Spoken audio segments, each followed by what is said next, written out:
সমসাময়িক বাংলাদেশে ৩ জন ব্যক্তি লক্ষ কোটি মানুষের হৃদয়ের মণিকোঠায় ঢুকে গিয়েছেন। আপনি বা আমি তাদেরকে নিয়ে যতই সমালোচনা করি, তাদেরকে যতই তুচ্ছ এবং তাচ্ছিল্য করি, তারা বহু মানুষের দোয়া, বহু মানুষের আশীর্বাদ এবং বহু মানুষের শুভাশিসের উপলক্ষ হয়ে পড়েছেন। এই ৩ জন মানুষের মধ্যে আমি বয়স কার কত বেশি আমি বলতে পারবো না। এজন্য আমি ঠিক সামনে পিছনে এভাবে আনলাম না। আমি প্রথমেই বলি অ্যাডভোকেট ফজলুর রহমান। বিএনপি চেয়ারপারসনের উপদেষ্টা হিসেবে তিনি এখন রাজনৈতিক দায়িত্বে আছেন। আগে ছাত্রলীগের সভাপতি ছিলেন, মুজিববাদী ছাত্রলীগের সভাপতি ছিলেন। বর্ণাঢ্য রাজনৈতিক জীবন, সংসদ সদস্য ছিলেন। তারপর আরো বহু পদবিতে তিনি ছিলেন রাজনৈতিক অঙ্গনে। আরো ডিটেলস বলবো, তার আগে দ্বিতীয় জন সম্পর্কে বলে নিই। আরেকজন হলেন জনাব জেড.আই খান পান্না, আমাদের বরিশালের কৃতি সন্তান, একটি ঐতিহ্যবাহী রাজনৈতিক পরিবারের সন্তান। তার পিতা, দাদা সবাই বড় বড় রাজনৈতিক নেতা ছিলেন সেই ব্রিটিশ জমানা থেকে। কেবলমাত্র বঙ্গবন্ধু নয়, বঙ্গবন্ধুর বাইরে শেরেবাংলা একে ফজলুল হক থেকে শুরু করে আমাদের দক্ষিণাঞ্চলের যে সকল কিংবদন্তি রাজনৈতিক নেতা ছিলেন, যারা সর্বভারতীয় রাজনীতি করতেন, যেমন ভোলার কবি মুজাম্মেল সাহেব, এরকম অনেকে রয়েছেন। আমাদের অশ্বিনী কুমার দত্ত ছিলেন বরিশালের। তো তাদের সকলের সঙ্গে এই পরিবারটির সঙ্গে, অর্থাৎ জেড.আই খান পান্না সাহেবের যে পিতা এবং পূর্বপুরুষদের একটা রাজনৈতিক সম্পর্ক ছিল, এবং সম্ভবত বরিশাল জেলা পরিষদের চেয়ারম্যান ছিলেন বা বার কাউন্সিলের সভাপতি ছিলেন জেড.আই খান সাহেবের বাবা অথবা দাদা, আমি যেটা জানি। তৃতীয় যে ব্যক্তি, তিনি জনাব মাসুদ কামাল, সাংবাদিক। আমাদের দেশের সাংবাদিকদের যে স্বাভাবিক বৈশিষ্ট্য রয়েছে, এদের একটা অংশ দালালি করে, হুড়িয়াবাজি করে, চাপাবাজি করে, মালিকের পদলেহন করে বড় বড় পদ পদবি পাওয়ার জন্য, কিংবা কোনো গ্রুপ অফ কোম্পানির নিচের চাকর হওয়ার জন্য।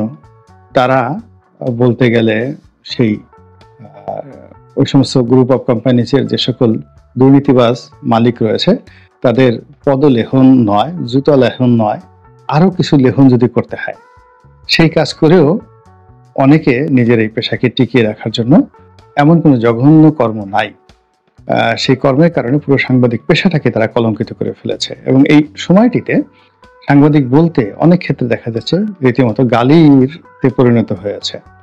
তো সেই সকল গালি এবং সেই সকল দুর্বৃত্তপনার বিরুদ্ধে প্রতিপক্ষে যে কয়জন লোক মাথা উঁচু করে বলতে পারেন যে আমি সাংবাদিক, তাদের মধ্যে নিঃসন্দেহে এখন জনাব মাসুদ কামাল আলোচিত ব্যক্তিত্ব। তার এখন কোনো চাকরি নেই, তিনি চাকরি করেন না, চাকরি থেকে তাকে কখনো বাদ দেওয়া হয়নি।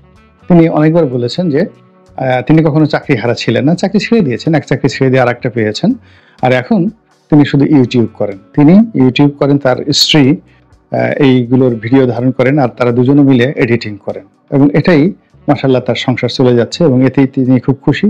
আর টেলিভিশন টক শোতে গিয়ে তিনি কথাবার্তা বলেন, কোনো চাকরি টাকরি আর করেন না, এবং সর্বশেষ তিনি বাংলা ট্রিবিউনে চাকরি করতেন। এই ভদ্রলোকের সঙ্গে আমার এরকম ফেস টু ফেস টক শোতে দেখা হয়েছে, আন্তরিকতা হয়নি, কিন্তু তার একজন গুণমুগ্ধ ভক্ত হওয়া ছাড়া আমার কোনো উপায় নেই। আমি একসময় সাংবাদিক ছিলাম, সেই 1986 সন থেকে 90 সন পর্যন্ত। ঠিক ওই সময়টিতে এই ভদ্রলোকের সঙ্গে, উনি পেশাতে ছিলেন কিনা আমি বলতে পারবো না, কিন্তু 86 থেকে 91 সনে ইনকলাব, তারপরে দৈনিক বাংলা, তারপরে আসলে তখন অনেক ছোট ছিল, কিন্তু তখন আসলে যে কোনো কারণে হোক তার সঙ্গে আমার পরিচয় হয়নি। হয়তো তিনি আমার চেয়ে সিনিয়র হতে পারেন অথবা আমার চেয়ে জুনিয়র হতে পারেন, তিনি ভালো জানেন। কিন্তু আমি যে সময়টাতে ছিলাম, সেই সময় ঢাকা সাংবাদিক ইউনিয়ন, প্রেস ক্লাব, এবং আমি ভালো ভালো পদে ছিলাম। মানে আমি যখন চাকরি করতাম, মানে একেবারে সাপোসার সাংবাদিক নয়, প্রথম শ্রেণীর জাতীয় দৈনিকগুলোতে বড় পদে চাকরি করেছি, এডিটোরিয়াল পদে চাকরি করেছি। তো যাই হোক, এনিওয়ে, এই কারণে হলো কি, সাংবাদিক যারা সমাজ আছেন, তাদের যারা এখন এই মুহূর্তে সিনিয়র আছেন, অনেকে আমার কলিগ ছিলেন, অনেকের সাথে আমি চাকরি করেছি, অনেকে আমার জুনিয়র ছিলেন, অনেকে সিনিয়র ছিলেন। তো এই কারণে হয় কি, এই পেশায় কেউ যদি ভালো করে আমি খুব আনন্দিত হই, আর কেউ যদি মন্দ করেন সঙ্গত কারণে আমার অপমান বোধ লাগে। তো এই তিনজন যে ব্যক্তি, এই তিনজন ব্যক্তি এখন বাংলাদেশের হিরো অব দ্য হিরো। আপনি যদি বলেন যে এই মুহূর্তে বাংলাদেশ আসলে শেখ হাসিনা হিরো নন, এমনকি বিএনপির তারেক রহমান সাহেবও হিরো নন। তাদের ক্ষমতার বলয় বৈভব অনেক, জনপ্রিয়তা অনেক বেশি। জনপ্রিয়তা থাকা, তারপরে প্রভাব থাকা, আগামীতে প্রধানমন্ত্রী হবেন, এটা একটা জিনিস। আর হিরো মানে হৃদয় থেকে, মানুষের হৃদয় থেকে কাউকে আপহোল্ড করা, তুলে ধরা। 2 নম্বর হলো যে কারো দিকে তাকিয়ে তার জন্য দোয়া করা, দেখতে ভালো লাগে, দেখতে ভালো লাগে। তারপরে হলো ইচ্ছা জাগে যে ইস, আমি যদি এইরকম ভাবে চলতে পারতাম, কথা বলতে পারতাম। আমি পারছি না, আমার সাহস নেই, সুযোগ নেই, যেহেতু ওই লোকটা পারছে, আমি তাকে প্রার্থনা করি যে এরকম আমার একটা ভাই হোক, বা এরকম যদি আমার একটা সন্তান হতো। তো এরকম যখন আপনি আপনার মানসপটে কাউকে শ্রদ্ধার আসনে বসাবেন, মনে মস্তিষ্কে, তখন তিনি আপনার ব্যক্তিগত জীবনের হিরো। এখন এই বাংলাদেশে ধরেন কয়জন শেখ হাসিনার মতো একটা কন্যা সন্তানের পিতা হতে চান, তাইলে বুঝতে পারবেন শেখ হাসিনা কতটা হিরো। কয়জন তারেক রহমান সাহেবের মতো একজন সন্তান জন্ম দিতে চান, বা নিজের ছেলের নাম তারেক রহমান রাখতে চান। এই গত 10-12 বছরে বা গত 6-7 মাসে যে নবজাতক হয়েছে, আপনি দেখেন কেউ তারেক রহমান সাহেব নামে কোনো নাম রাখছেন কিনা, কিংবা কেউ ইউনুস নামে তার সন্তান রাখতে চান কিনা এই মুহূর্তে, যে আমার ছেলে হইলে আর তার ছেলের নাম রাখবো ইউনুস, বা ইস আমার যদি ইউনুসের মতো একটা বাবা থাকতো, ইউনুসের মতো একটা ছেলে থাকতো। তো ফলে কি হলো যে আপনি জনপ্রিয়তা, ক্ষমতার থেকে বাদ দিয়ে আপনার যে হিরো, সেই হিরোর মধ্যে যে কয়জন হিরো এই মুহূর্তে বাংলাদেশে আছে, তার মধ্যে এই 3 জন লোককে আমি মনে করি তারা টপ হিরো, শীর্ষস্থানীয় হিরো। এখন জনাব ফজলুর রহমান বা জেডাই খান পান্না, অথবা জেডাই খান পান্না, জনাব ফজলুর রহমান অথবা মাসুদ কামাল, তারা কিছুই করছেন না, নাথিং। তারা শুধু আপনার আমার না বলা কথাগুলো সাহস করে বলছেন, নাথিং মোর। তাদের শব্দচয়ন, তাদের ভাষা, মানে তাদের শব্দচয়ন সেই শম্ভু মিত্রের মতো নয়, বিখ্যাত আবৃত্তিকার শম্ভু মিত্রের মতো নয়। তারা যে ভাষায় কথা বলেন, তার রিদমটা শশী থারুরের মতো নয়, একেবারে সাধারণ গেয় মানুষের মতো কথা বলেন। জেডাই খান পান্না বরিশালের ভাষায় কথা বলেন, কিশোরগঞ্জের ভাষায় কথা বলেন ফজলুর রহমান, আর মাসুদ কামাল ঢাকা মিলিয়ে মিশে 3-4টি আঞ্চলিক ভাষা মিলিয়ে মিশে তিনি কথা বলেন, প্রমিত বাংলায় নয়, এমনকি আমার মতো নন। কিন্তু তারপরও তারা ভীষণ রকম জনপ্রিয়, ভীষণ রকম অনুকরণীয়, এবং অনেক মানুষ তাদের জন্য দোয়া করে, অনেক মানুষ তাদেরকে একটু দেখতে যায়, অনেক মানুষ তাদের সাথে কথা বলে, এবং যদি বলা হয় সত্যিকার অর্থে এই যুগে তারা মর্দে মুজাহিদ। এখন ব্যাপার হলো যে এখন কিন্তু অনেকগুলো মানুষই ভালো ভালো কথা বলছেন, যেমন জামাতের আমির খুব ভালো কথা বলছেন, এমনকি মাসুদ কামাল যে কথাগুলো বলেন তার সাথে আরো অনেক ভালো কথা বলছেন জামাতের আমির। তারপরে জনাব তারেক রহমান সাহেব যে কথা বলেন, যুগান্তকারী অনেক সুন্দর কথা বলছেন, কিন্তু মানুষজন এই 3 জনের কথাকে কেন মাথায় করে নাচছে, আর তারেক রহমান সাহেব বা জামাতের আমিরের কথা কেন মাথায় করে তারা নাচছেন না? কারণটা হলো এই 3 জন মানুষ যে কথা বলছেন, তারা কেউ মন্ত্রী হতে চান না, এমপি হতে চান না, তাদের কোনো রাজনৈতিক অভিলাষ নেই। 2 নম্বর হলো এই 3 জন মানুষের কোনো বডিগার্ড নেই, এই 3 জন মানুষের কোনো রক্ষাকর্তা নেই। এই 3 জন মানুষ নিজের 2 হাতে যেটা উপার্জন সেটা তারা খান।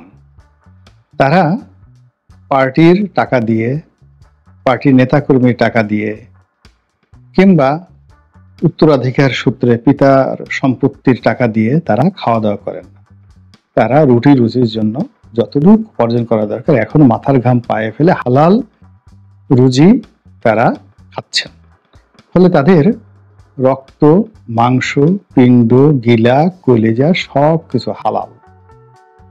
তো এই হালাল শরীর থেকে যখন কথা বের হয়, ওই কথা যে সুবাস সৃষ্টি করে, স্নিগ্ধতা সৃষ্টি করে।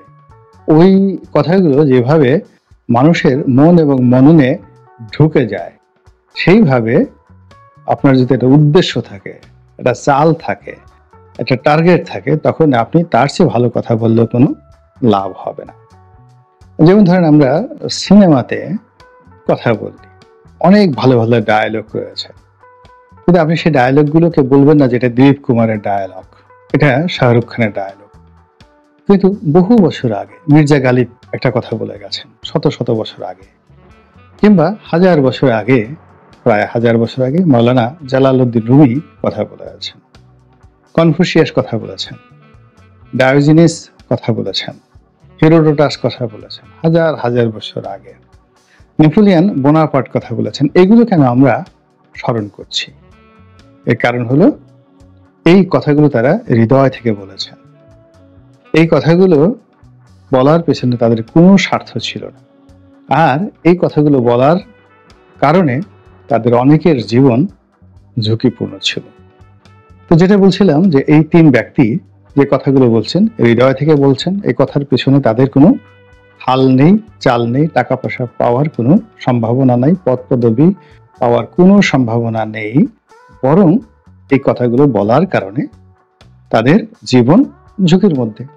তারা লাঞ্ছিত হতে পারেন, অপমানিত হতে পারেন, গুম হতে পারেন, তাদেরকে মেরে ফেলা হতে পারে, কিন্তু তারপর তারা কিন্তু বলে যাচ্ছেন। তো এখন আপনার প্রশ্ন হতে পারে যে এরা কি খুব বীর, বা এরা কি খুব সাহসী? আমার কাছে মনে হচ্ছে না যে এরা একেবারে বঙ্গবন্ধুর মতো খুব সাহসী, শহীদ প্রেসিডেন্ট জিয়াউর রহমান সাহেবের মতো খুব সাহসী, ওরকম না। মধ্যম মানের তারা সাহসী মানুষ। কিন্তু আল্লাহ রাব্বুল আলামিন কখনো কখনো কিছু মানুষকে দিয়ে কিছু কাজ করিয়ে নেন। এদেরকে বলা হয় মর্দে মুজাহিদ। অর্থাৎ সময় যখন খারাপ হয়ে যায়, তখন একেবারে সাধারণ অবস্থা থেকে তাদেরকে আল্লাহ রাব্বুল আলামিন তুলে এনে তাদেরকে একটা প্ল্যাটফর্ম দেন, এবং সেই প্ল্যাটফর্মে গিয়ে তারা মর্দে মুজাহিদ হয়ে যায়।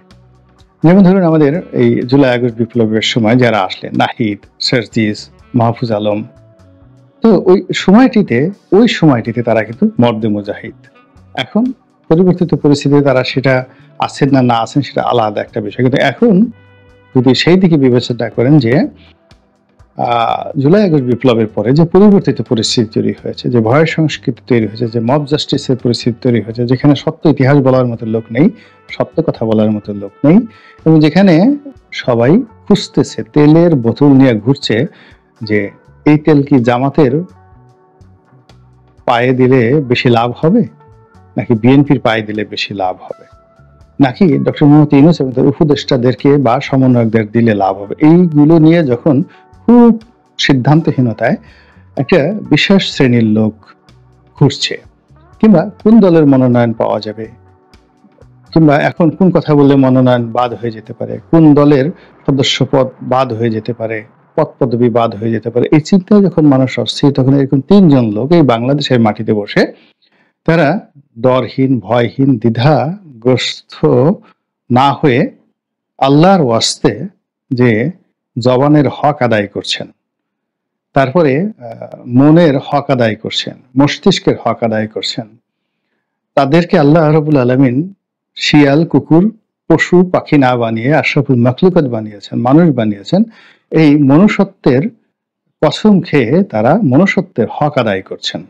এজন্যই তাদের সুনাম সুখ্যাতিতে এক ধরনের বরকত চলে এসেছে।